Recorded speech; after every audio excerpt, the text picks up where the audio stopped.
I love South Indian food for breakfast, by the way. Believe it or not, kanji.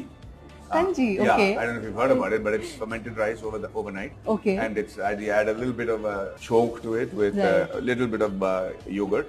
And it's just boiled rice, which is fermented overnight in the water that it's been boiled in. And then you add a little bit of salt, some green chilies, a little bit of onions. And it's the most cooling, filling, and calming breakfast that I can have.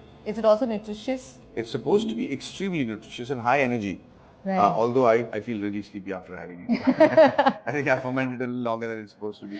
Super. So இவர் சொன்ன விஷயம் perfect, ரொம்பவே correct. ஆனால் சொன்ன term தான் தப்பு. நம்ம ஊரில் இதை கூழ்னு சொல்லுவோம், கஞ்சின்னு சொல்ல மாட்டோம். கஞ்சிக்கும் கூழுக்கும் என்ன டிஃப்ரென்ஸுங்கிறத ஏற்கனவே போட்டிருக்கேன், அங்கே செக் பண்ணிக்கோங்க. ஸோ கூழ் இது எப்படி பெனிஃபிஷியல்னு பார்த்தீங்கன்னா, இதில் இருக்கக்கூடிய மாவுச்சத்து ஃபர்மெண்ட் ஆகிறதுனால, அதாவது கார்போஹைட்ரேட்ஸ் ஃபர்மெண்ட் ஆகிறதுனால உங்களுக்கு அடுத்த நாள் சாப்பிட்றச்சே அது ஃபைபர் மாதிரி ஆக்ட் ஆக ஆரம்பிச்சிடும். ரெசிஸ்டன்ஸ் ஸ்டார்ச்னு சொல்லுவோம். இதனால நமக்கு சுகர் லெவல் ஸ்பைக் ஆகிறது கண்ட்ரோல் ஆகும். சேம் ரைஸ் நார்மலா ஹாட் ரைஸ் சாப்பிட்றதுக்கும் இதுக்கும் டிஃபரன்ஸ் இருக்கும். ரெண்டாவது, நம்ம ஆல்ரெடி ஃபர்மெண்டட் பிளஸ் அது கூட கர்டையும் ஆட் பண்றோம். அதனால this is a very good source of probiotics. அதனால தான் நமக்கு அந்த கூலிங் எஃபெக்ட் கிடைக்குது. கூழ் ஆர் பழைய சாதம் சாப்பிட்டா என்ன பெனிஃபிட்ஸ் கிடைக்கும்ன்றத பத்தி உங்களுக்கு புரிஞ்சிருச்சுன்னா எனக்கு ஒரு தம்ஸ் அப் போடுங்க. அண்ட் மறக்காம ரீபோஸ்ட் பண்ணிடுங்க.